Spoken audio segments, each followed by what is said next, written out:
자, 고린도전서 8장을 볼까요? 여기에 사도 바울이 무엇에 대해서 이야기하고 있느냐? 먼저 우상의 제물에 대하여 얘기하고 있어요. 우리가 다 지식이 있는 줄 아나 지식은 교만하게 하며 사랑은 덕을 세우나니 우리 지식이 사람을 교만하게 한다. 이거 지난주에도 이런 얘기를 다뤘었죠? 바울이 이런 표현 뭐라고 했나요? 내가 지식의 능력으로 하지 않고 그죠? 오로지 하나님의 영의 능력으로, 성령의 능력으로 가르치려 한다. 뭐 이런 표현을 썼었죠. 지식은 교만하게 합니다. 하지만 사랑은 덕을 세웁니다. 우상의 제물에 대해서 일단 좀 읽어보고 이야기를 할게요. 만일 누구든지 무엇을 아는 줄로 생각하면 아직도 마땅히 알 것을 알지 못하는 것이요. 좋습니다. 또 누구든지 하나님을 사랑하면 그 사람은 하나님도 알아주시느니라. 그러므로 우상의 재물을 먹는 일에 대하여는 우리가 우상은 세상에 아무것도 아니며 또한 하나님은 한 분밖에 없는 줄 아노라. 이 바울이 아마 이런 얘기를 한 거는 여기 고린도는 지금으로 말하면 그리스예요. 그리스 남부 지역의 해변 도시입니다. 그러니까 뭐, 그리스 사람들, 당시 특징들이 있잖아요. 왜 지식에 대해서 얘기했을까? 음, 그 고대 그리스 사람들은 굉장히 지식을 숭상했었잖아요. 철학이 발달했고. 아시잖아요? 이미 뭐 소크라테스라든지 플라톤이나 뭐 아리스토텔레스 이런 사람들 이미 거쳐간 후입니다. 어, 그러니까 특히나 이제 로마 지역, 그리스 지역 할 때 이 그리스 지역 사람들은 특히나 자신들은 현명하고 똑똑하다고 생각하는 경향이 있었어요. 이 그리스가 로마에 이렇게 이제 병합되어서 지배를 받게 됐지만 결국 로마인들의 문화를 그리스 문화가 점령해 버렸잖아요. 그러니까 오히려 점령자인 로마인들이 피점령자들의 예, 문화에 흡수돼 버린 거예요. 그만큼 그리스 문화는 아주 강렬했습니다. 이제 여기에 기독교가 전파된 겁니다. 이 지역 사람들이 기독교를 어떻게 생각했을지 어느 정도 상상이 되죠. 음. 자, 좀 읽어 넘어갈게요. 여기 우상의 제물을 먹는 것. 자, 5절 읽겠습니다. 비록 하늘에나 땅에나 신이라 불리는 자들이 많고, 신이라 불리는 자들이 있어서 많은 신과 많은 주가 있으나, 우리 학생 교재 읽어보면 좀 이상한 설명이 있는데요. 예, 이거 신경 쓰지 맙시다. 아니, 이 선자 조셉이 왜 이거 그렇게 신경 썼는지 모르겠어요. 뭐 사람들이 신이라 불리는 존재들이 많잖아요. 특히 그리스 신화 하면 뭐 생각납니까? 그 올림푸스 12신들 있잖아요. 음, 여러분 잘 아신 주피터, 뭐 아프로디테, 아폴로 뭐 이런 예, 맞습니다. 예. 자, 그런 신들, 이 그리스에는 각 지역마다 특별히 섬기는 신들이 있어서 이 신들의 신전이 있고 거기에 제물을 바치곤 했던 것 같아요. 지금 아니고 저녁에 고기 먹고 같이 밥 먹고 또 점심에다 예. 자, 그러나 자, 계속 읽겠습니다. 그러나 우리에게는 한 하나님, 곧 한 아버지가 계시니 만물이 그에게서 났고 우리도 그를 위하여 있고 또한 한 주 예수 그리스도께서 계시니 만물이 그로 말미암고 우리도 그로 말미암아 있느니라. 뭐 당연한 얘기네요. 바울이 할 만한 얘기입니다. 자, 진짜 결론은 요거예요. 그러나 이 지식이 그러니까 우리 하나님에 대한 그렇죠? 예수 그리스도에 대한 이 지식이 모든 사람에게 있는 것은 아니므로 어떤 이들은 지금까지 우상에 대한 습관이 있어 우상의 제물로 알고 먹는 거로 그들의 양심이 약해지고 더러워지느니라. 양심이 약해지고 더러워진다고요? 우리 잠깐 학생교재 설명을 잠깐 볼까요? 이건 신약 학생교재 설명인데요. 자, 잠깐 읽어볼게요. 자, 바울 시대에 이 고린도와 다른 도시의 시장에서는 이교도 신에게 바치는 제물용으로 도살된 고기가 유통되기도 했대요. 그러니까 뭐 소를 잡았다. 그럼 제물로 바치면 아주 일부만 바치잖아요. 그 나머지 남는 고기들 그 아마 시장에 유통되기도 했나 봐요. 근데 충실한 유대인들은 이런 고기를 취하는 것이 모세율법에는 금지하는 것이라고 여겼어요. 그렇죠? 모세율법에 엄격하게 모세율법을 따르던 유대인들은 그런 걸 먹으려 하지 않았겠죠. 근데 당시 기독교 입장에서, 원래 유대교에서 기독교로 개종한 사람도 있을 테고, 그냥 이방인이었다가 기독교로 개종한 사람이 있을 텐데요. 일부 기독교인들은 그런 것을 먹는 것이 금지되었다고 여기지 않았던 것으로 보인다라는 설명이에요. 그러니까 예수 그리스도로 인해서 모세율법의 그 엄격한 부분들은 다 폐지되었다라고 이제 믿는 게 원칙이겠죠. 지금 그래서 우리도 유대인들이 믿던 그런 율법들은 우리는 안 따르잖아요. 기독교인들이. 그런데 뭐 그럼에도 불구하고 아마 교회 안에서 항상 그렇듯이 교회 안에서 이런 문제로 조금 의견 대립이 있을 수 있어요. 그래서 이게 해결이 되지 않으니까 아마 바울에게 이 이교도들에게 제물로 바쳐진 동물을 먹는 거, 고기를 먹는 것에 대한 아마 문의가 있었던 것 같아요. 예, 그러니까 바울이 아마 이런 답변을 쓴 것 같습니다. 일단 좀 먹어볼게요. 일단 바울은 이제 우상의 제물로 알고 먹는 거로 그들의 양심이 약해진다라는 표현을 썼어요. 음식은 우리를 하나님 앞에 내세우지 못하나니 우리가 먹지 않는다고 더 못 사는 것도 아니고 먹는다고 해서 더 잘 사는 것도 아니다. 이걸 좀 종합해서 보셔야 돼. 그냥 어떻게 보면 그 바울도 우상 제물 고기는 먹으면 안 되는구나 라고 이제 엄격하게 가르치는 것처럼 보이는데 또 그렇지도 않아요. 먹는다고 잘 사는 것도 아니고 못 먹는다고 못 사는 거 아니지 않냐. 뭐 먹든 안 먹든 무슨 상관이냐. 하지만 너희의 자유가, 그런 자유스러운 태도가 믿음이 약한 자들에게 걸려 넘어지게 하는 것이 되지 않도록 조심하면 좋겠다. 지식이 있는 내가, 여기 내가라고 했어요. 지식이 있는 내가. 지금 여기 바울이 그 고린도에 있는 성도들에게 편지를 쓰긴 했겠지만 이 편지를 실제로 받는 사람은 누구였어요? 아니, 우리 요즘에는 그냥 인터넷에서 이메일로 막 뿌리더라고.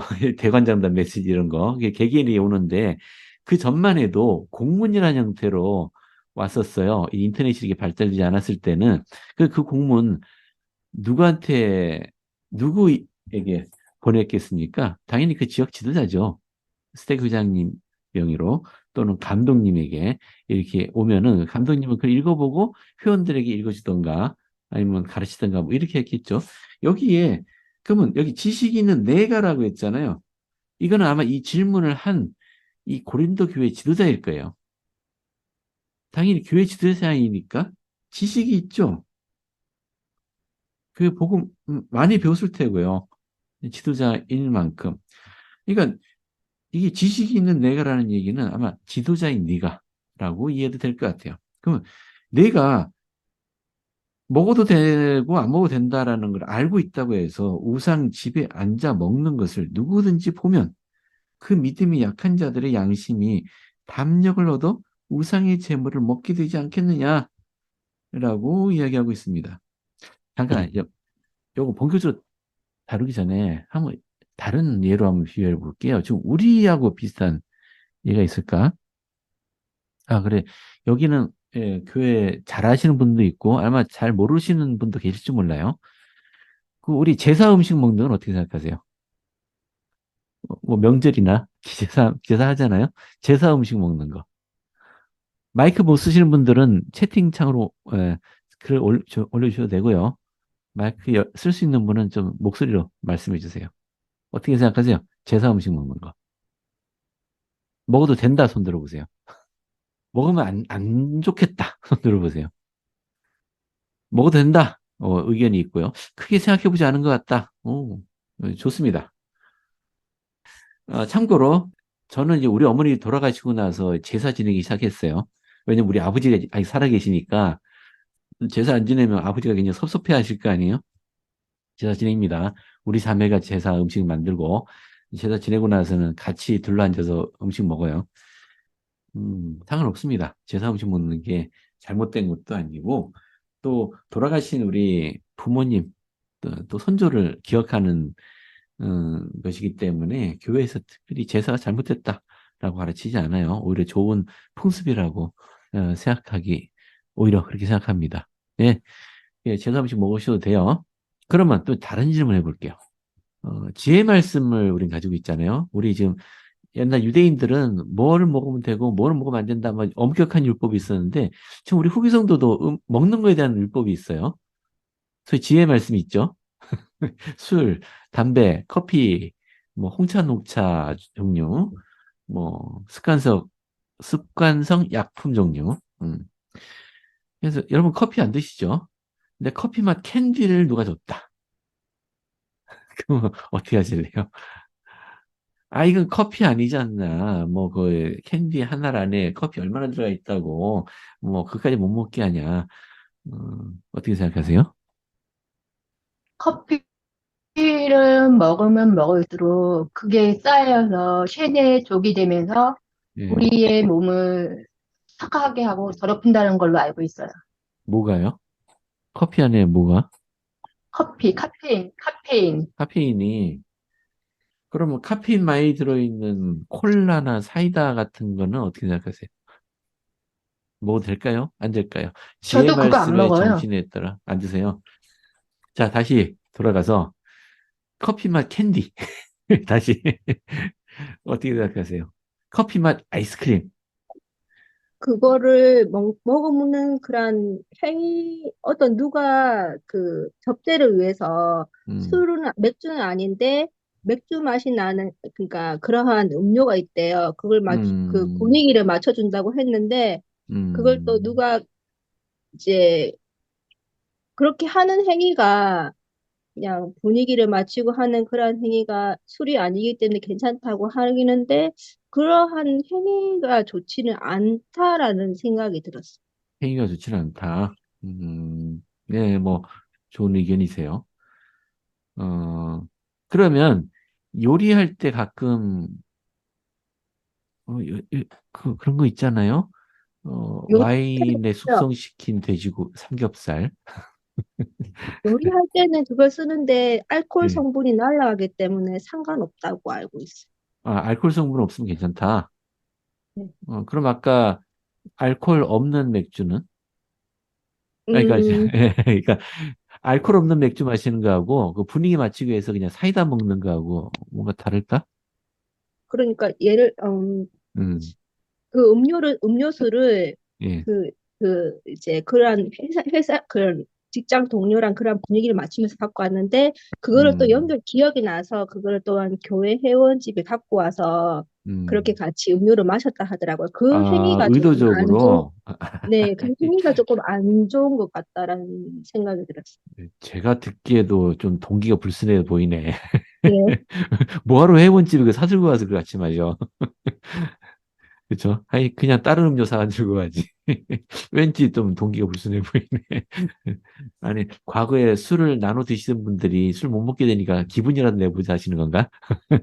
아무튼, 그래요. 아무튼, 그 커피 맛 캔디에 대해서 사실은 그 스펜서 더블 킴볼 회장님께 누가 그 질문을 했었어요, 실제로. 그거 괜찮지 않습니까? 그 정도는. 아니, 커피 그냥 맛인데, 커피 마시는 것도 아니고. 그러니까 김벌 회장님이 들으시더니 뭐 그래 별로 크게 관계는 없을 것 같습니다.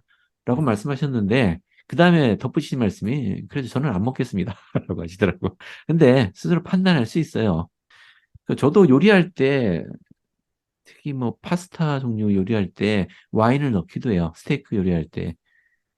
소고기 이렇게 구울 때 화이트 와인 붓고 하면 고기가 연해지거든. 음, 그건 아직 다 날아가니까. 맞습니다. 음.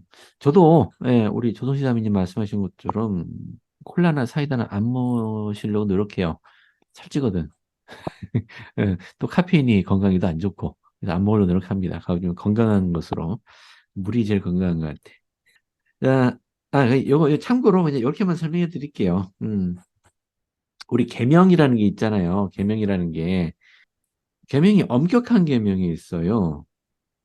소위 이 계명을 어기면은 성전 추서 받을 수 없어요.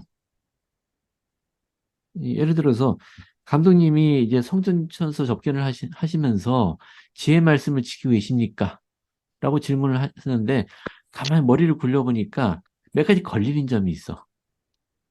만약에 이 사람이 진짜 술을 마셨으면은 어떨까요? 그럼 당연히 안 지킨 거죠. 이건 엄격한 계명이에요. 왜냐면 알코올, 독한 음료라고 했잖아요. 알코올입니다. 근데 그렇게 술을 마신 적은 없어요. 근데 아까 말씀하신 것처럼 어, 커피 맛 사탕을 먹은 기억이 나. 감독님께 펑펑 울면서 저 제 말씀을 안 지킨 것 같아요. 라고 말할 필요는 없죠. 없습니다. 그죠? 예, 그러니까 성전천서 접견할 때 결격 사유가 될 만한 종류는 엄격한 계명이라고 부릅니다. 이거는 최소한 우리가 지켜야 되는 계명이에요. 그리고 가만히 생각해 보면 몇 가지 안 돼요. 몇 가지 안 됩니다. 근데 우리 교회 생활하면 이것보다 훨씬 더 계명이 많은 것처럼 느껴지잖아요. 원수를 사랑하라느니, 그죠? 오리를 가져가는 심리까지 가주라느니, 세상이 빛이다라느니, 참 이런 것들은 엄격한 계명이 아니에요. 이걸 뭐라고 불러야 될까요? 우리 발전을 위한 계명? 뭐 이렇게 표현해도 될까요? 이런 종류의 계명들이 사실 더 많습니다. 이게 복음의 특징이에요. 유대교인들이 믿는 모세율법은 다 이걸로만 구성되어 있었어요. 엄격한 계명으로만. 안식일 안 지키면 돌로 쳐 죽이라는 뭐 이런 계명. 근데 지금 우리가 생각하는 안식일은 매주 교회 가는 것 뿐만 아니고 여러 가지로 융통성이 있잖아요. 이런 식으로 우리가 스스로 판단해서 자신의 기준을 스스로 만드는 이런 종류의 계명이 있어요. 그래서 이 엄격한 계명이 아니라면은 이 위의 것은 교회에서 가르치긴 하되 뭐라고 비난한다든가 하진 않습니다. 엄격한 계명을 어기게 되면 엄격한 계명에 속한 걸 어기게 되면은 성전 수술을 못 가질 뿐만 아니라 좀 심각한 경우에는 교회에서 파문당할 수도 있어요. 하지만 요 위에 해당되는 소프트한 계명들, 우리의 발전을 위해 주어진 계명들은 이걸 따르지 않는다고 해서 비난을 하지는 않습니다. 그러니까 이거 아까 커피맛 사탕은 이 위에 해당되는 거 있죠? 사이다 콜라 안 먹는 것도 사이다 콜라 안 마셨다고 지혜 말씀 어긴 것으로 성전수 못 받는다든가 그렇지 않습니다. 그렇지 않아요. 자, 제가 지금까지 예를 들어 드린 거는 어떻게 보면 자기 자신만을 위한 건데 우리 바울의 경우에 보세요. 바울의 경우에 우상의 집에 앉아서 그 우상의 재물을 먹는 거 만약 누군가 보게 된다면 특히 그 사람이 믿음이 약한 자라면은 그 양심이 담력을 얻어서 우상의 재물을 먹게 되지 않겠느냐.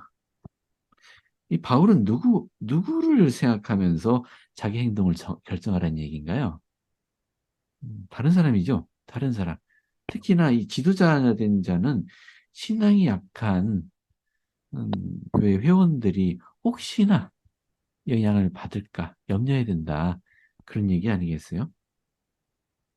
우리 학생교재 다시 볼게요. 브로살 메콩기 장로님이 하신 말씀인데요. 자, 여기 노란색으로 표시된 거. 고린도인들은 이교도 사람들이 우상에게 제물로 바친 고기를 먹는 것에 관해서 바울에게 조언을 구했습니다. 바울은 우상이 진짜 신은 아니기 때문에 뭐 우상하게 뭐 바친 고기라고 할지라도 그게 뭐 더러워진 거나 이런 건 아니잖아요. 고기는 고기일 뿐이고. 그렇죠? 그래서 성도들이 그런 고기를 먹든 먹지 않든 이론상으로는 전혀 중요하지 않다라고 대답을 했어요. 하지만 실제로 그릇된 재물에 대해서는 어느 쪽으로 종교적인 의미는 전혀 없습니다. 왜냐면 가짜 신이기 때문에. 근데 그렇지만 단서를 붙였어요. 실제로 그런 고기를 먹을 경우 신앙이 약한 사람들이 이 재물에 효험과 이득이 있다고 추측하며 결과적으로 배도할 수도 있기 때문에 먹지 않는 것이 현명할 것이라고 이야기했다. 잠깐만요. 이게 이 행동이 종교적으로 전혀 의미가 없어요. 왜냐하면 다 그냥 가짜고 사람들 다 뭐 그냥 의미 없다라고 알고 있으니까.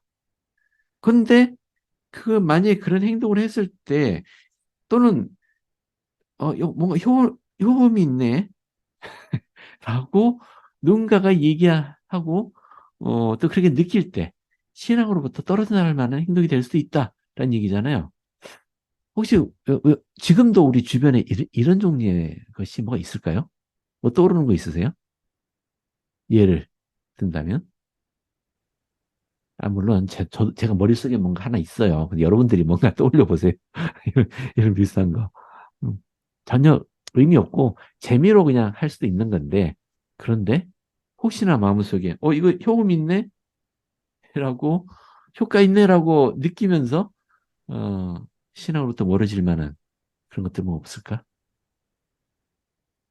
가족들이 사주팔자 이런 걸 잘 보거든요. 사주팔자에 그래서 가족분들이 그거를 사주팔자 보세요? 네, 그거를 보고 볼 네. 때마다 똑같으니까 그거를 맹신을 하고 어, 그래서 그거를 이제 가족들이 보는 그걸 통해서 그 미래에 대한 절망 같은 걸 많이 느꼈어요. 그 가족들이 절망이요. 그렇게. 네, 그래서 음, 이건 정말 사탄의 어떤 희망도 없고 하는 그러한 사주팔자가 그러한 것이 가져다 주는 그렇게 느꼈고 우리에게는 축복사의 축복문이 있기 때문에 좀 더 우리는 발전할 가능성이 있는데 사주팔자에는 희망이 없다라는 그걸 이제 접한 조카이나 이런 것 아니, 절망적인 거예요. 예, 그러한 것들이. 그래서 사주가 안 발전하지 좋게 나왔나 않고 보네. 예. 네네. 그래서 절망하게 되고 그냥 너는 여행 다니고 이렇게 살다가 죽는다라고 그렇게 계속 볼 때마다. 그래서 이러한 이제 우리 가족 그러니까 친정 가족들은 거기에 대한 효용이 있다라고 생각하고 맹신을 하고 있어요.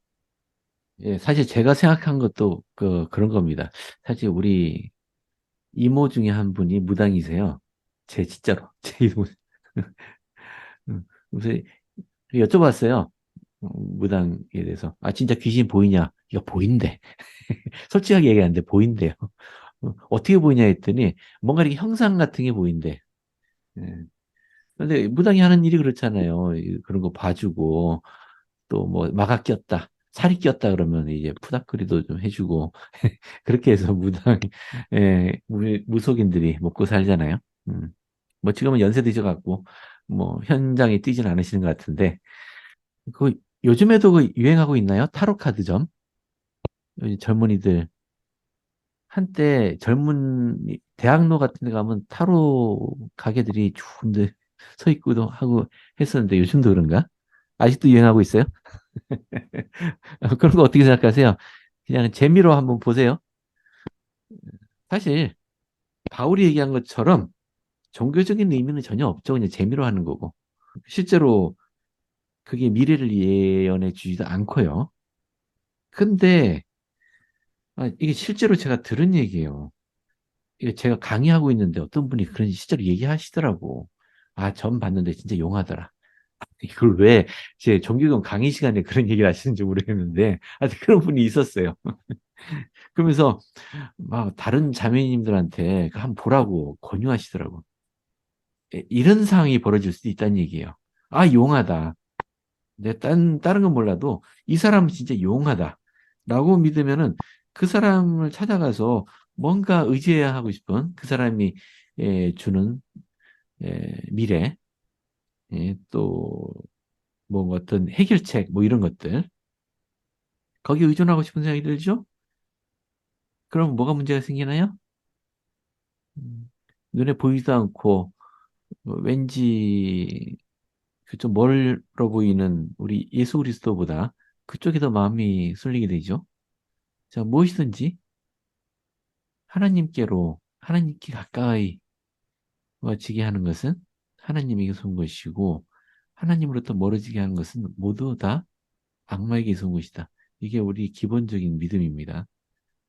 자, 바울이 얘기하는 게 그건 것 같아요. 네, 그래서 그래, 먹든 말든 상관은 없는데, 혹시나 믿음이 약한 자가 혹시 양심의 담력을 얻어서 혹시 죄에 빠져들지 않겠느냐. 자, 만약에 너희 그런, 지도자의 그런 조심성 없는 행동으로 인해서 누군가가 불신앙에 빠져든다면 내 지식으로, 그죠? 네가 똑똑하다고 생각하고 하는 행동이 그 믿음이 약한 자를 멸망시키지 않느냐. 바로 이 믿음이 약한 자를 위해서 그리스도께서 죽으신 거 아니냐. 곧 이는 너희가 형제에게 죄를 짓는 것이다.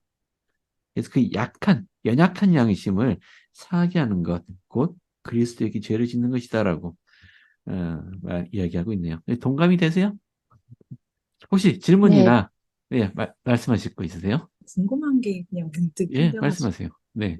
혹시 귀신이 뭐일까요? 그 경전에 보면은 그냥 악한 영인 것 같은 그런 구절들이 많은 게 있는데 예수 그리스도만 보면 와막 하면서 도망가고 근데 한번 네, 물어보면 뭐 네. 다른 게 여러분 이미 그냥 뭐 약간 돌아가신 분들이 뭐 원한을 지녀서 귀신이 되기도 한다.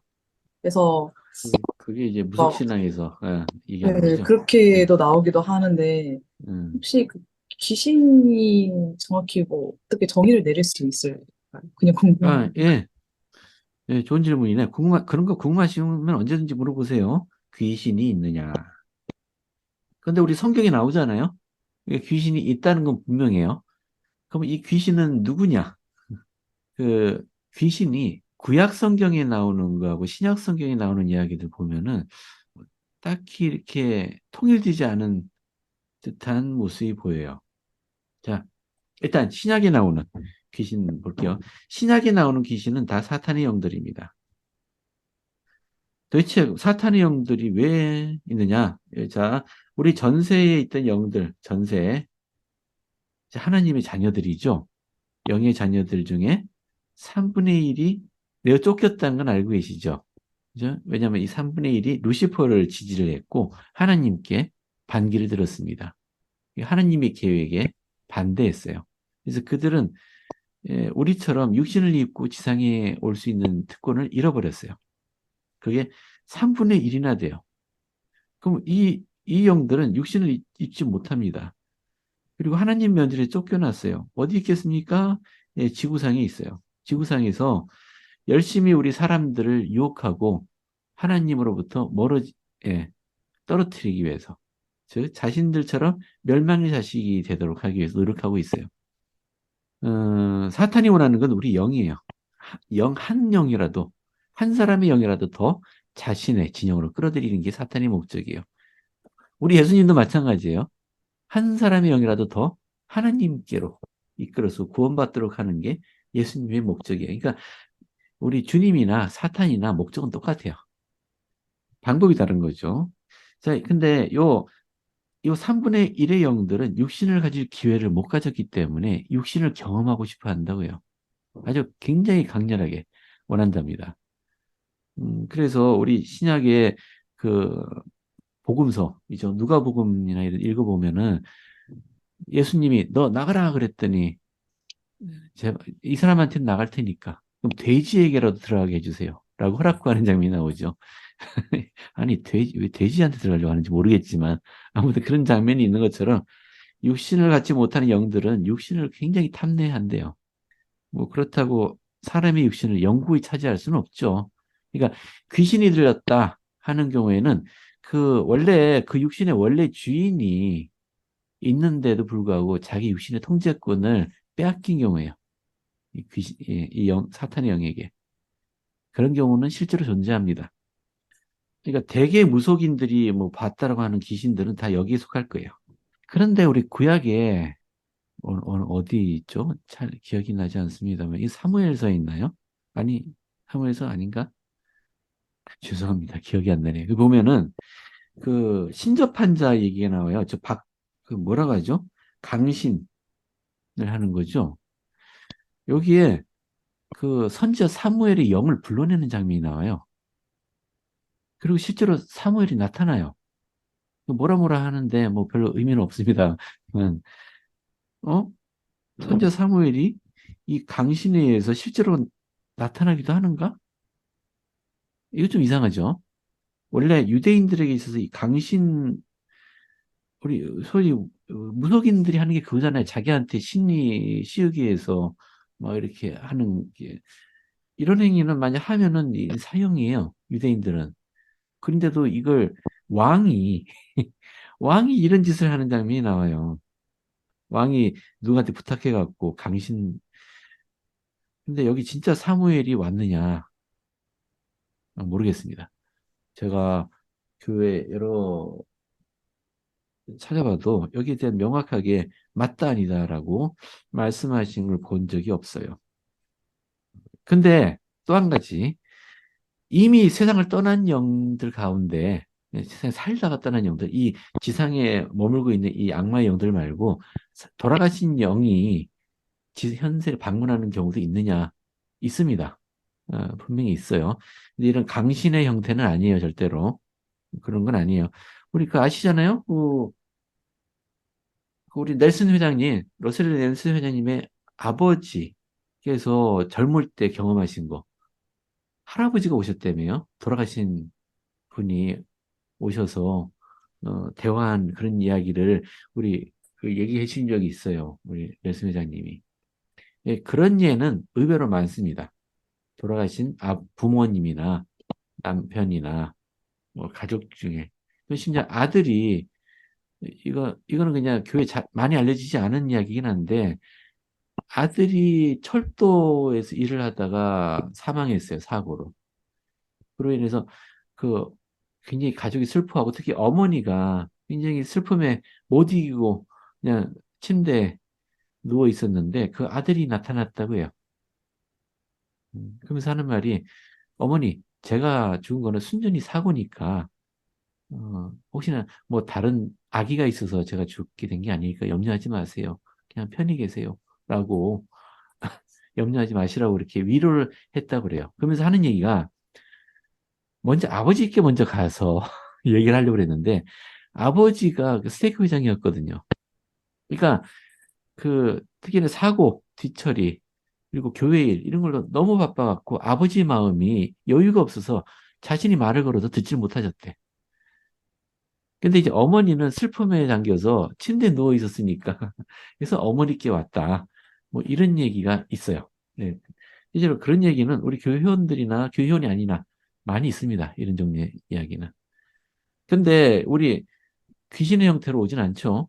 절대로 귀신같이 오진 않습니다. 그러니까 우리가 귀신이라고 말하는 거는 절대로 지상을 거쳐간 영들은 아니다. 저는 그렇게 믿어요. 설명이 좀 길었는데 좀 도움이 되셨나요? 그 영을 보려고 하지 마세요. 우리 심신이 좀 미약해졌을 때 귀신을 보는 경우가 있어요. 우리 보통 사람들은 안 보이는데 굉장히 예민하고 심신이 미약할 때 예, 귀신을 보는 경우도 있습니다. 그러니까 좀 마음 굳건히 하시고 신앙 있는 사람에게 귀신 안 옵니다. 자, 9장으로 넘어갈게요. 9장. 요건 좀 우리가 교훈을 삼을 만해서 한번 같이 읽어볼게요. 먼저 9장의 시작은 사도라는 직책에 대해서 얘기를 합니다. 사도. 그래서 내가 뭐 하여튼 내가 뭐 일을 하든 안 하든 사도라는 직책도 사실은 자유로운 거다. 왜 자유를 외쳤는지 모르겠습니다만은 아무튼 고린도인들의 어떤 태도가 좀 바울에게 거슬린 게 있었던 것 같아요. 뭐 근데 그분 넘어갔고 쭉 넘어가고 자 사도 바울이 자신의 자유로움을 어떻게 활용하는지를 이렇게 얘기했습니다. 20절부터 볼까요?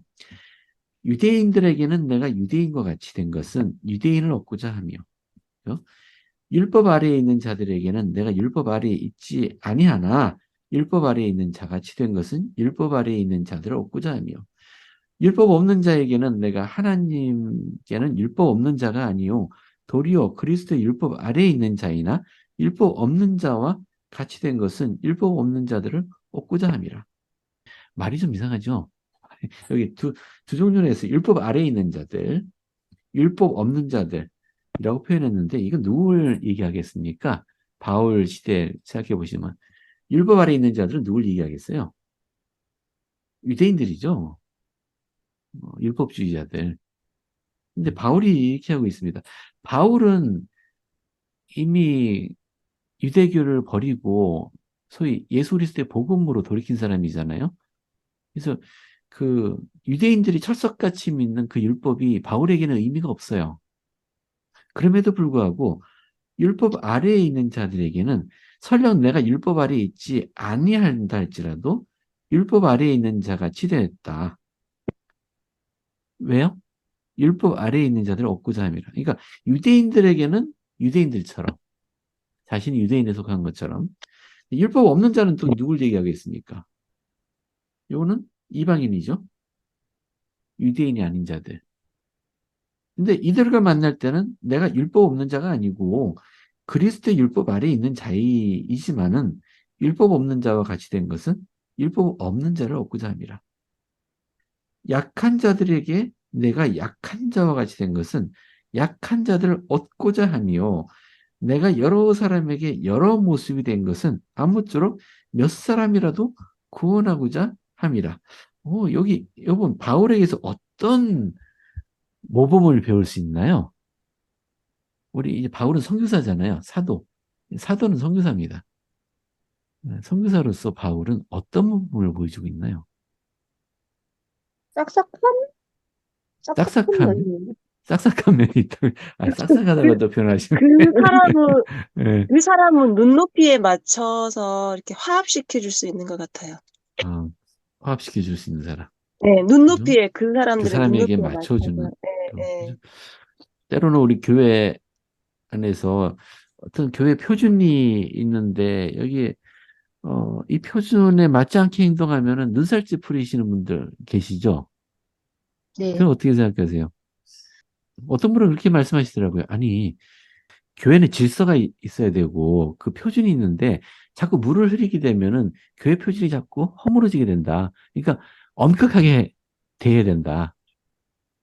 얼마 전에 우리 와드에서도 아니 어른 한 분이 제가 그 자리에 없었기 때문에 전해 들은 얘기인데 청소년들을 인사 잘 안 한다고 뭐라 하셨다고 그러더라고요. 뭐 그럴 수 있죠. 예. 뭐 청소년들 입장도 이해가 되고 어른 입장도 이해가 됩니다.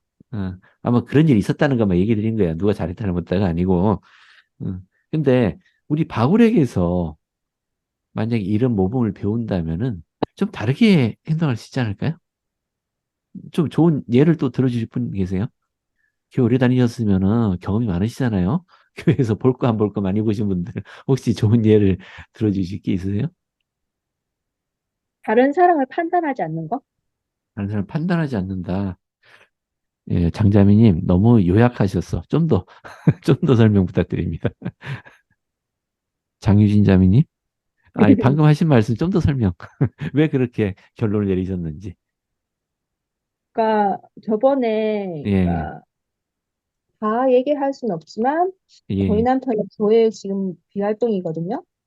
그래서 어, 그래서 그 제 이제 다른 데서 오셨는데 대구 나 구체적으로 얘기하지 마시고 뭔가 나중에 섭섭한 게 그때 있었나 보네. 예, 그거는 아닌데 아니에요? 표정에서 응. 표정에서 이게 훌륭하지 않다는 훌륭한 남편이 아니라는 그런 그 스쳐 지나가는 그러한 느낌. 그래서 이 구절 읽었을 때 설명 들었던 그런 것들이 생각이 나면서 좀 더 음. 우리가 지녀야 하는 태도, 좋은 태도에 대해서 그냥 그렇게 생각이 나요. 네. 판단하지 않고 어, 중심을 보는 거 음, 중요하다는 그냥 그러한 생각이 들었어요. 그래서 다른 사람 겉으로 보이는 것을 네, 가지고 판단하는 거 좋지 않은 것 네, 같다. 예, 네. 좋습니다. 우리 저기 뭐야 위대한 회원 선교사라는 책이 있잖아요. 여러분들 읽어보셨나요? 거기 보면은 좋은 사례가 하나 나오던데 어느 자매인지 모르겠어요. 그러니까 교회에 이제 오기 시작한 참석하기 시작한 어느 자매가 항상 바지를 입고 오고 한데 그 다른 자매들은 다 스커트 입고 또는 정장 입고 있는데 자신만 바지를 입고 있어서 왠지 어색해하고 섞이지 못하는 듯한 모습을 보이자 그 회원 가운데 어떤 한 자매님께서 자신도 그 다음 주부터 바지를 입고 나와서 같이 있었다는 얘기예요. 그분이 어색해하지 않도록. 근데 알고 보니까 그분은 이제 스커트를 못 입는 입장에 있었던 겁니다. 그런 경우 있잖아요. 바지를 입어야 되만 되는. 근데 어, 그렇죠? 그 사모님을 위해서 자신도 바지를 입고 교회 오기 시작하고 그 사모님과 같이 옆에 앉아 있고 하여튼 그분은 우리 바울이 했던 거가 비슷하지 않나요? 그 사람을 얻기 위해서 그 사람처럼 행동하는 거.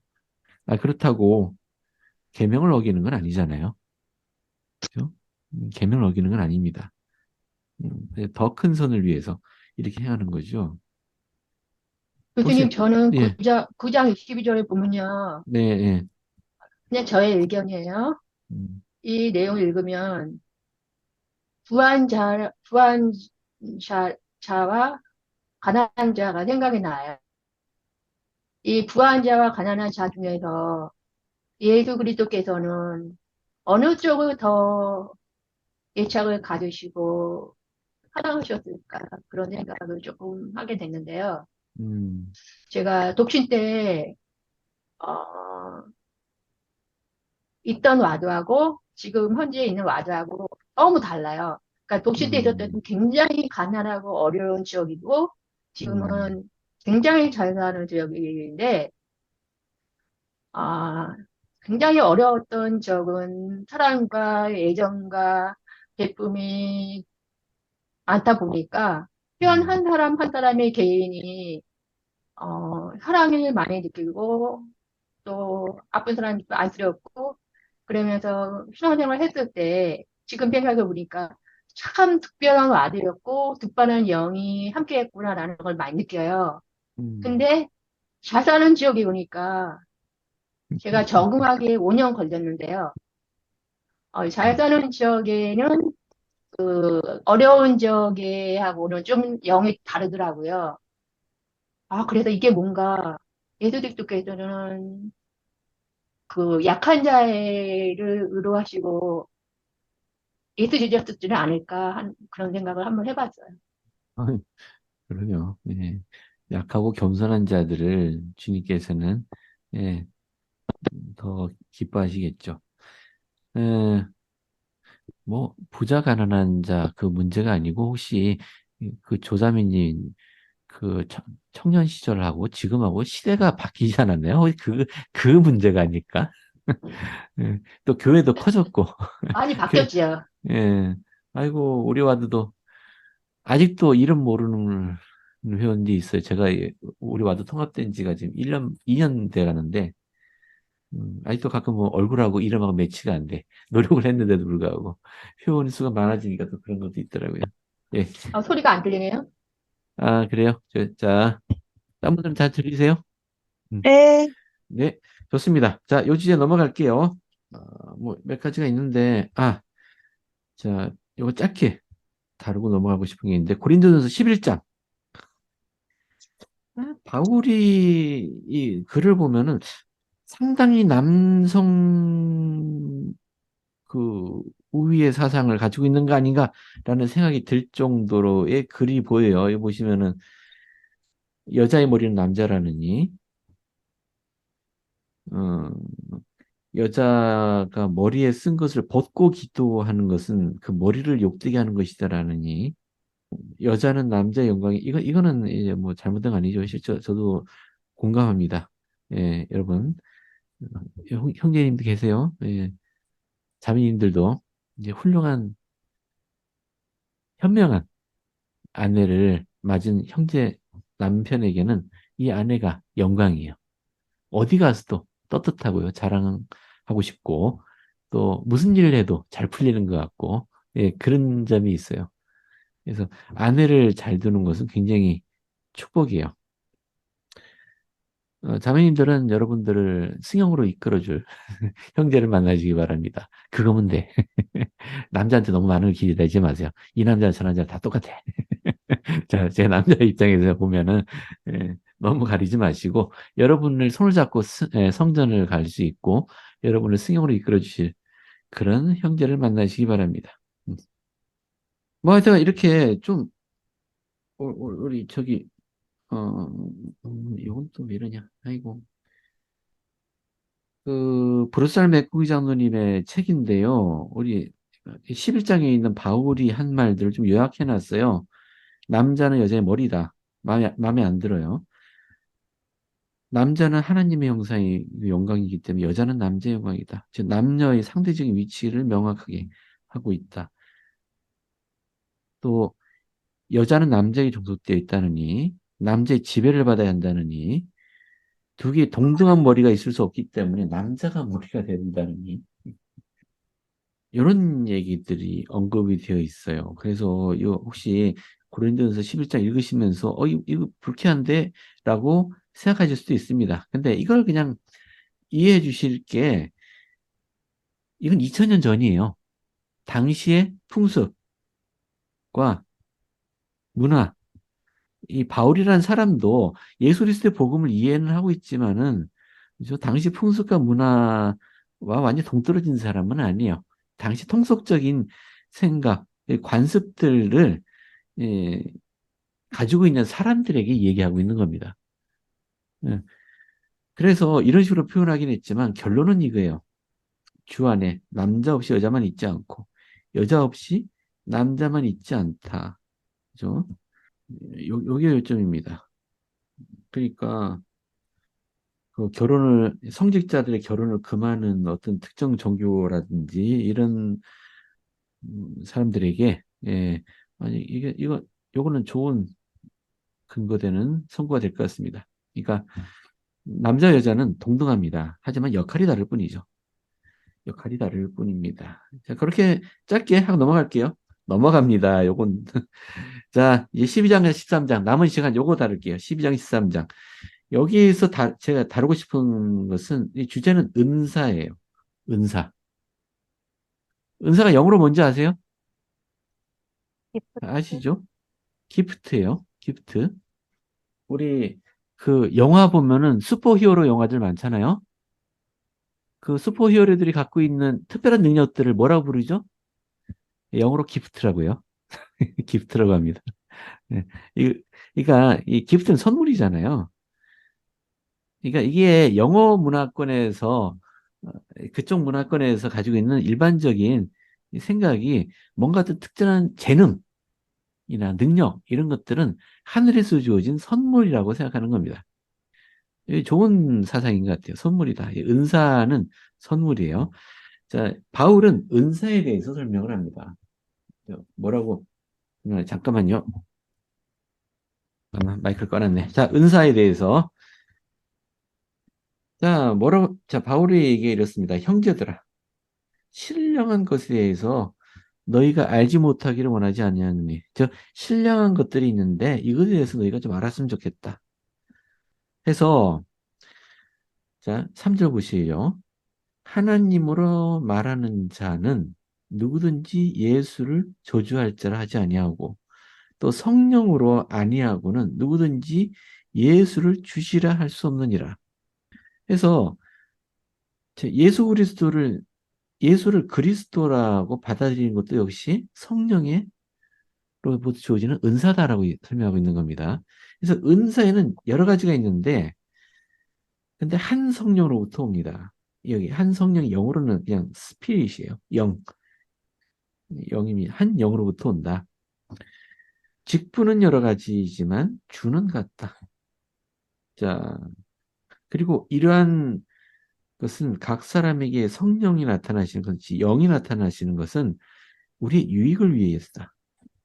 자, 그러면서 같은 영으로 말미암아서 어떤 사람에겐 지혜의 말씀을, 어떤 사람에겐 지식의 말씀을, 어떤 사람에게는 믿음을, 어떤 사람에게는 병 고치는 은사를, 어떤 사람에게는 능력 행함을, 어떤 사람에게는 예언함을, 어떤 사람들에게는 영들 분별함을, 어떤 사람에게는 방언 말하는 것을, 어떤 사람은 방언을 통역하는 은사를 주시나니 이게 다 한 영으로부터 같은 영으로부터 주어지는데 각 그 영, 이 영이 누구겠습니까?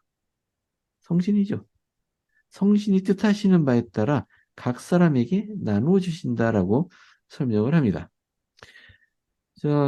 영의 은사라고 부르는데요. 우리 영의 은사에 대해서 조금 공부를 좀 해볼까요? 영의 은사 또는 영적 은사라고 불러요.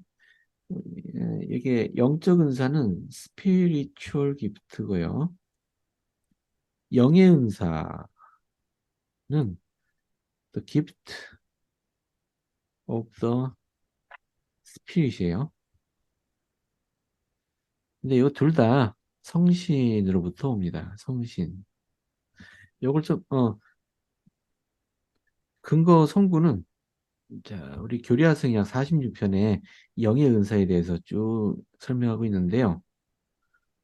46편에 은사들.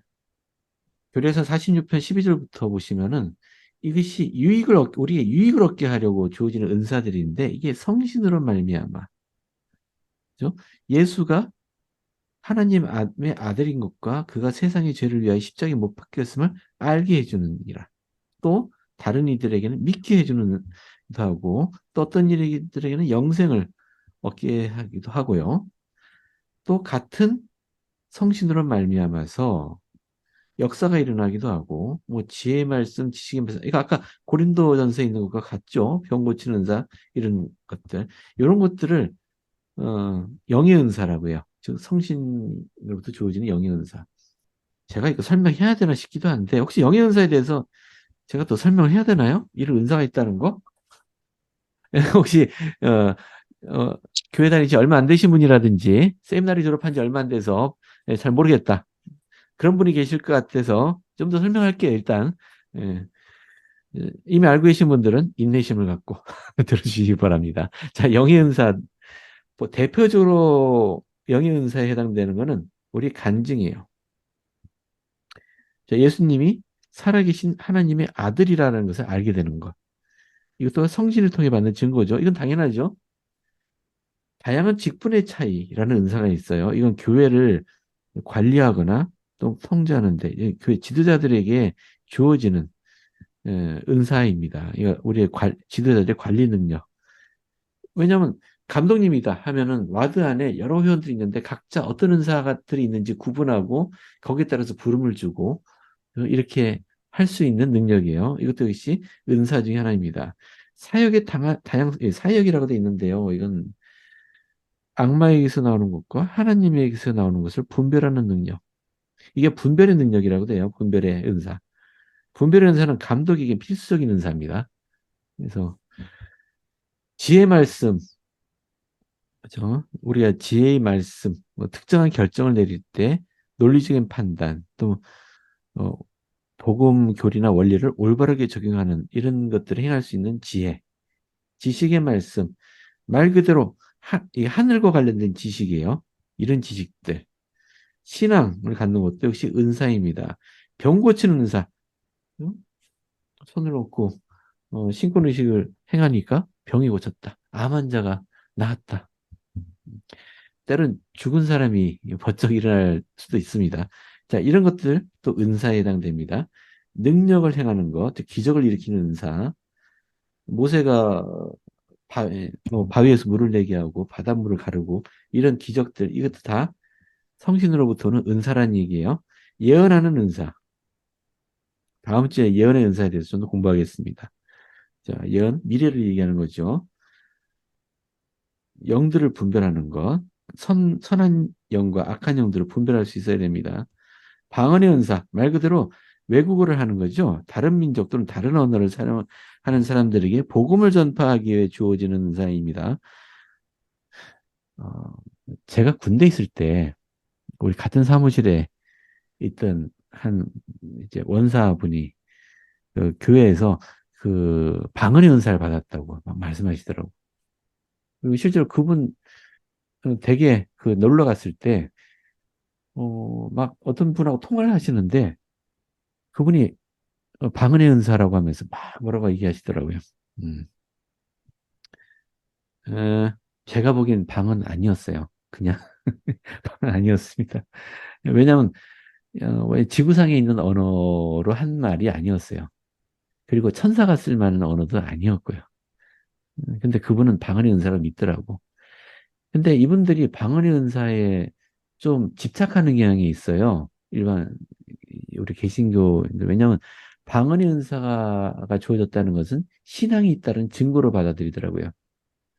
그러니까 뭐 철야기도 한다든지 통곡기도를 한다든지 할 때 이 방언의 은사가 나타나기를 간절히 바라면서 기도를 한다고 해요. 근데 이런 은사라는 거는 자기가 신앙이 있다는 것에 대한 증거로 주어지는 게 아닙니다. 또 자신의 신앙을 다른 사람에게 증명하기 위해 주어지는 것도 아니고요. 이거는 유익을 위해 주어지는 겁니다. 쓸데없는 은사는 주어지지 않습니다. 예. 그러니까 방언의 은사는 복음을 전파하기 위해서 주어지는 거예요. 내가 누군가에게 복음을 전해야 되는데 그가 사용하는 언어로 말을 전해야 될 때 주어지는 은사입니다. 자, 방언을 통역하는 은사가 있어요. 자, 이거는 듣는 사람이 교화되도록 영감 어린 통역이 수반되어야 된다. 아, 요즘 우리 그 얼마 전에 청년대회 모임이 있었는데 통역한 형제 자매들 잘하더구만. 마음에 안 들도록 통역하는 걸 봤어요. 이것도 역시 방언을 통역하는 은사라고 할 수 있어요. 근데 중요한 거는 이 천사의 방언을 이라는 게 있어요. 천사의 방언. 이거 우리가 이거를 부인하는 건 아니에요.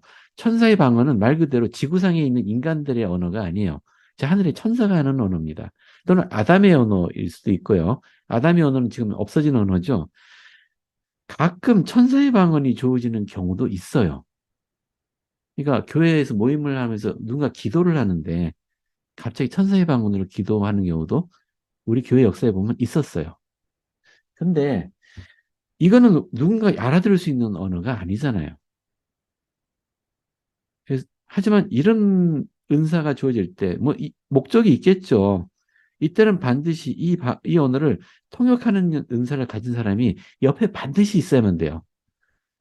예, 그렇지 않으면 천사의 방언으로 인정하지 않습니다. 우리 교회에서는 최소한 그래요. 왜냐면 아무도 못 알아듣는 언어를 막 하는 거는 의미가 없잖아요. 그래서 자, 이건 염두에 두세요. 천사의 방언을 누군가 할 때는 반드시 거기에 이 방언을 통변하는 은사를 가진 사람이 반드시 존재한다. 자, 이게 하나님이 우리 사람에게 은사를 주실 때 원칙 중에 하나예요. 뭐 질문 있으세요? 이런 은사들이 있다라고 지금 설명을 하는데요. 이런 은사는 종류가 굉장히 많아요. 영적인 은사는 수도 없이 많고 종류도 무한합니다. 자, 근데 제가 이 은사에 대해서 다시 우리 신약 학생 교재에는 설명이 좀 부족한 것 같아서요. 제가 교리화성약 가르칠 때 사용했던 자료를 좀 사용할게요. 자, 몇 가지만 좀 선별해서 읽어드릴게요. 교리화성약의 학생 교재에 있는 내용입니다. 하나님은 그분의 영적인 은사들을 파란색 표시된 거예요. 그분의 자녀들에게 강요하진 않으시지만 이를 간절히 구하라고 권유하셨습니다. 즉 은사를 받도록 권유하셨어요. 은사를 받으려면 어떻게 하라고요? 간절히 구해야 됩니다. 자, 영적인 은사들 누가 영적인 은사를 받을 수 있느냐? 이 델리니 족상노님 설명이에요. 첫 번째, 그리스도의 영, 즉 선과 악을 구별할 수 있도록 모든 남자와 여자에게 주어지는 영적인 은사가 있어요. 우리 이걸 뭐라고 부르죠? 세상에 태어나는 모든 사람에게 주어져요. 선과 악을 구별하게 합니다. 양심. 예, 양심이라고도 얘기하죠. 근데 우리 교회 용어로, 교회 용어로. 예, 그리스도의 빛이라고 합니다. 그리스도의 빛. 여기 그리스도의 영이라고 했는데요. 그리스도의 빛이라고 합니다. 양심보다는 그리스도의 빛은 더 넓은 범위의 용어예요. 이게 하나님으로부터 나오는 어떤 능력인데 이 그리스도의 빛은 우주를 가득 채우고 있고요. 모든 남자와 여자에게 그리스도의 빛이 주어져요. 그래서 선악을 구분할 수 있습니다. 여기서 옳고 그른 거라고 얘기하지 않았고 선과 악이라고 표현한 거 좀 유념하세요. 옳고 그른 거라고 얘기한 게 아닙니다. 자, 뭐 선과 악하고 옳고 그른 거하고 구분 뭐가 다르냐? 그 나중에 기회 되면 다루고요. 자, 그래서 모든 사람에게 주어지는 은사가 있다. 두 번째, 성신의 나타내심도 은사예요. 이거는 누군가가 회개하고 침례로 인도되기 위해서 주어지죠. 교회원이 아닐지라도 그 성신이 그에게 임하여서 진리를 증거해 주기도 합니다. 이거는 이 두 가지는 예비적인 은사라고 해요. 예비적인 은사. 하지만 우리가 진짜로 본격적인 영의 은사라고 부르는 거는 이 다음인데 이 영적인 은사들은 성신의 은사를 받은 사람에게 오는 은사들이 있어요. 성신의 은사를 받은 사람에게만 오는 영적인 은사입니다. 이 은사들이 아까 얘기한 이런 종류의 은사들이에요. 물론 여기 대표적인 것들이고 이거보다 더 많은 은사들이 있어요. 즉 능력들이 발휘되기도 합니다. 로버트 헤일 장로의 말씀, 우리에게 주어진 은사들을 찾기 위해서 기도하고 금식해야 됩니다. 은사를 달라고 구하기 전에 내가 이미 받은 은사가 무엇인지를 먼저 확인하러 가셨어요. 여기 신약 교재를 잠깐 볼까요? 없네? 가만 있어봐. 내가 어디서 봤지? 여러 자료들을 보다 보니까 제가 놓쳐버렸네. 자, 여기 잠깐 볼게요. 좀 글씨가 너무 작죠? 미안합니다. 글씨가 너무 작아서. 응. 여기 모든 충실한 회원은 영적인 은사를 적어도 하나 이상 가지고 있답니다. 여기, 지금 여기 참석하신 분들은 충실한 회원이시잖아요? 그러니까 제 수업 들으려고 참석했죠. 최소한 충실한 회원이 되려고 노력하시는 분들이잖아요. 여러분들은 적어도 하나 이상의 은사를 가지고 있대요. 모두가 모든 은사를 다 받는 건 아니에요. 그러니까 사람마다 서로 다른 은사가 주어집니다. 하지만 이 영적인 은사들은 모두가 유익을 얻기 위해서 주어진 것이고 교회 회원 집단들 가운데서 발견이 돼요. 그래서 자신이 어떤 은사를 가졌는지를 찾기 위해서 기도하고 금식하라고 권고합니다. 자, 조지 킵케너 회장님 말씀 읽어드릴게요. 우리 가운데 불완전한 사람이 있다면 우리를 온전하게 해주도록 해주는 은사를 위해 기도하는 것이 우리의 의무입니다. 제게 결점이 있을까요? 무수히 많습니다. 그렇다면 제가 할 일은 무엇이겠습니까? 바로 이런 결점을 고칠 은사들을 주십사 하나님께 기도하는 것입니다.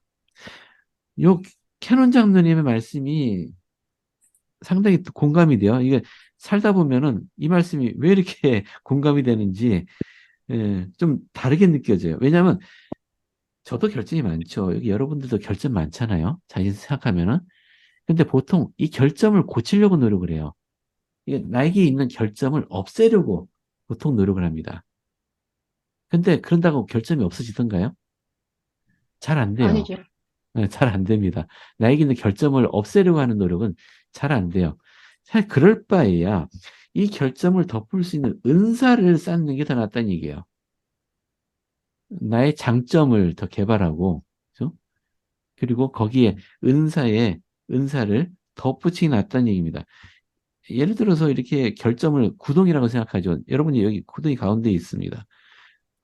이 구덩이 메꾸고 싶어요. 갈 길은 먼데 이 구덩이 때문에 안 되겠어. 이 구덩이 메꾸려고 노력해도 안 된다는 얘기죠. 그럴 바에야 자신에게 어떤 은사가 있는지 찾고 은사를 키우라는 얘기입니다.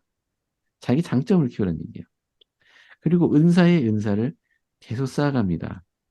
자신의 장점을 계속 더 개발해 갑니다. 결점은 신경 쓰지 말고요. 그러면 종래 이 구덩이 밖으로 나가고 결국은 하나님과 더 가까워질 겁니다. 이게 이 구덩이 비유가 적절한지 모르겠습니다만은 요 말, 자, 여러분 자신의 결점에 너무 초점을 맞추지 마라. 차라리 자신의 장점을 키우는데 초점을 맞춰라. 예, 우리 캐논 장로님의 말씀입니다. 자, 근데 은사들 가운데 가장 큰 은사가 있어요. 우리 사도 바울도 이렇게 얘기합니다. 너희는 더 큰 은사를 사모해라. 내가 또한 가장 좋은 길을 너에게 보리라. 그러니까 은사들은 많은데 그 중에 가장 큰 은사를 사모하래요. 여기 영어로 보면은 사모하라가 그러니까 아주 진지하게 마음을 다해서 추구하라는 얘기잖아요. 응. 큰 은사. 여러분이 받을 수 있는 가장 큰 은사가 뭘까요? 영생. 아, 영생. 아, 그러네. 영생이네. 유진이 가장 큰 은사는 영생입니다. 좋아요. 영생입니다. 사랑. 사랑. 예. 바울은 아직 영생은 아직 얘기하지 않고 있고 사랑에 대해서 얘기하고 있어요. 여기 사랑은 러브가 아니고요. 러브가 아니고 체리티입니다. 체리티. 우리 영어에서 체리티 하면은 뭐죠? 자선? 자비. 자비. 그래서 우리 자애라고도 번역하죠. 우리 교재에 보면 자애라고 번역을 해요. 우리 체리티. 우리 학생 교재에 잠깐 보면요. 이렇게 설명하고 있어요. 우리 사도 바울이 얘기한 사랑, 즉 체리티, 자애라는 단어가 그리스어 단어로 적혀 있는데요. 성경 원본이 아가페를 번역한 거랍니다. 아가페. 그래서 우리 사랑하면 아가페적 사랑. 또 무슨 사랑이 있죠? 에로스적 사랑. 또 네. 무슨 또 사랑이 있는데, 예, 뭐 하여튼 여기 아가페를 번역한 거랍니다. 그래서 이 이건 단순히 그냥 사랑, 러브를 의미하기도 하지만은 우리 성경에 있는 아가페는 하나님 아버지와 아들 간의 깊고 지속적인 사랑, 인간을 향한 하나님의 선한 사랑, 우리와 같은 인간에 대해 품어야 하는 사랑을 설명할 때 사용한답니다. 그래서 그 아가페적 사랑 그러면 종교적인 신앙에 기반한 사랑을 의미하죠. 예, 신앙 실천하는 행동을 아가페적 사랑이라고 이야기를 해요.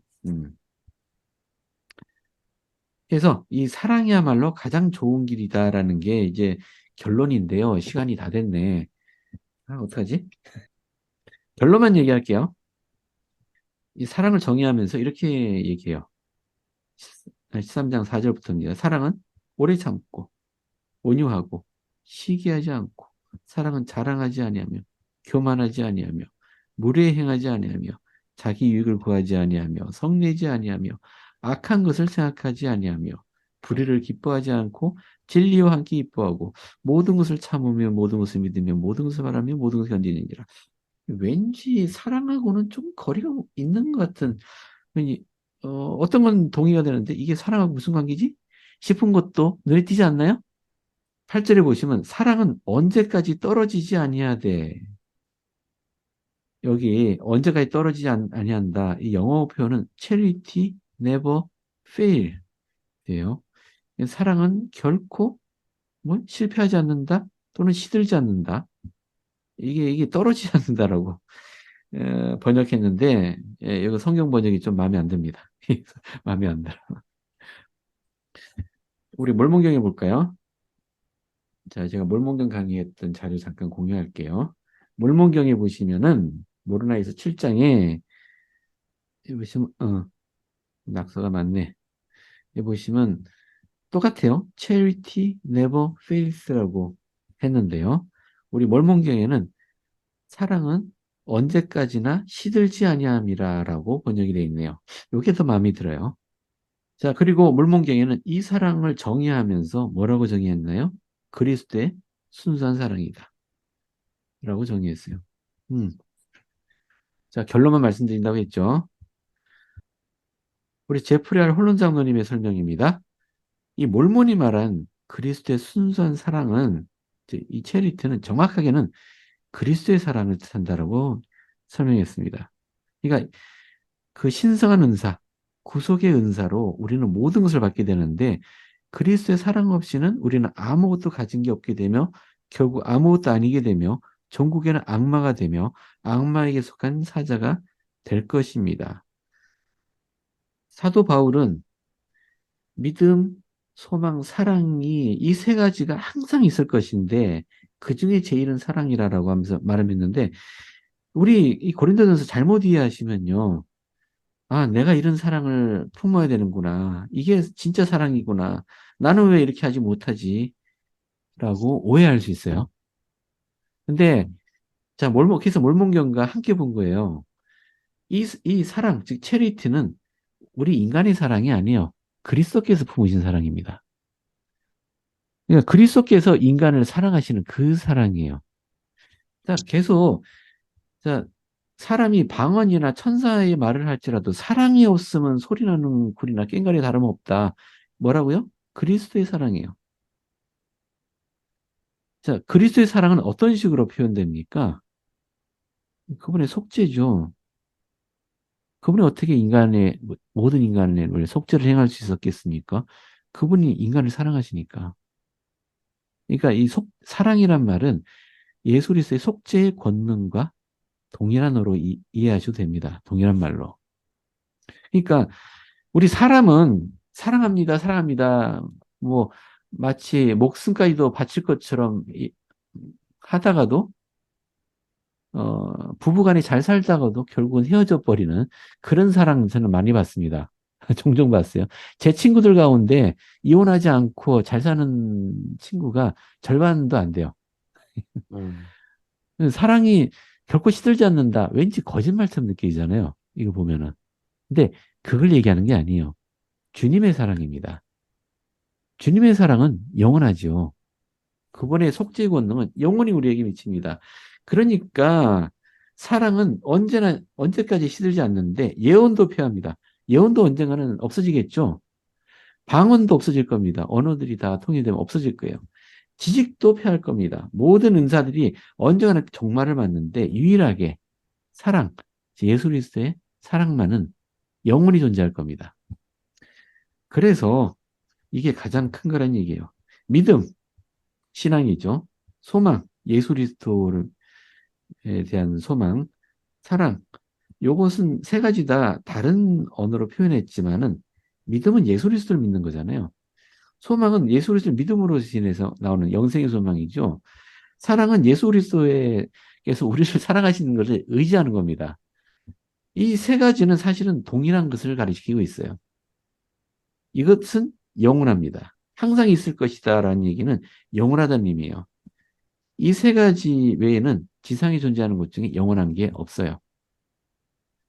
하지만 그 중에 제일은 사랑이다. 이게 바울의 가르침입니다. 그러니까 여러분, 나는 저 사람을 사랑할 수 없어. 왜 이렇게 안 되지? 나는 안 되는가? 그렇게 생각하지 마시고요. 예수 그리스도께서 그분을 사랑하신다는 것을 생각하시고 거기에 의존하시기 바랍니다. 이건 감정의 문제가 아니에요. 내가 누군가를 사랑하느냐 마느냐의 문제가 아니고 예수 그리스도께서 우리를 사랑하신다는 것에 대한 절대적인 믿음을 가져라 라는 말로 이해하시면 좋겠습니다. 자, 예수 그리스도로 전해집니다. 아멘.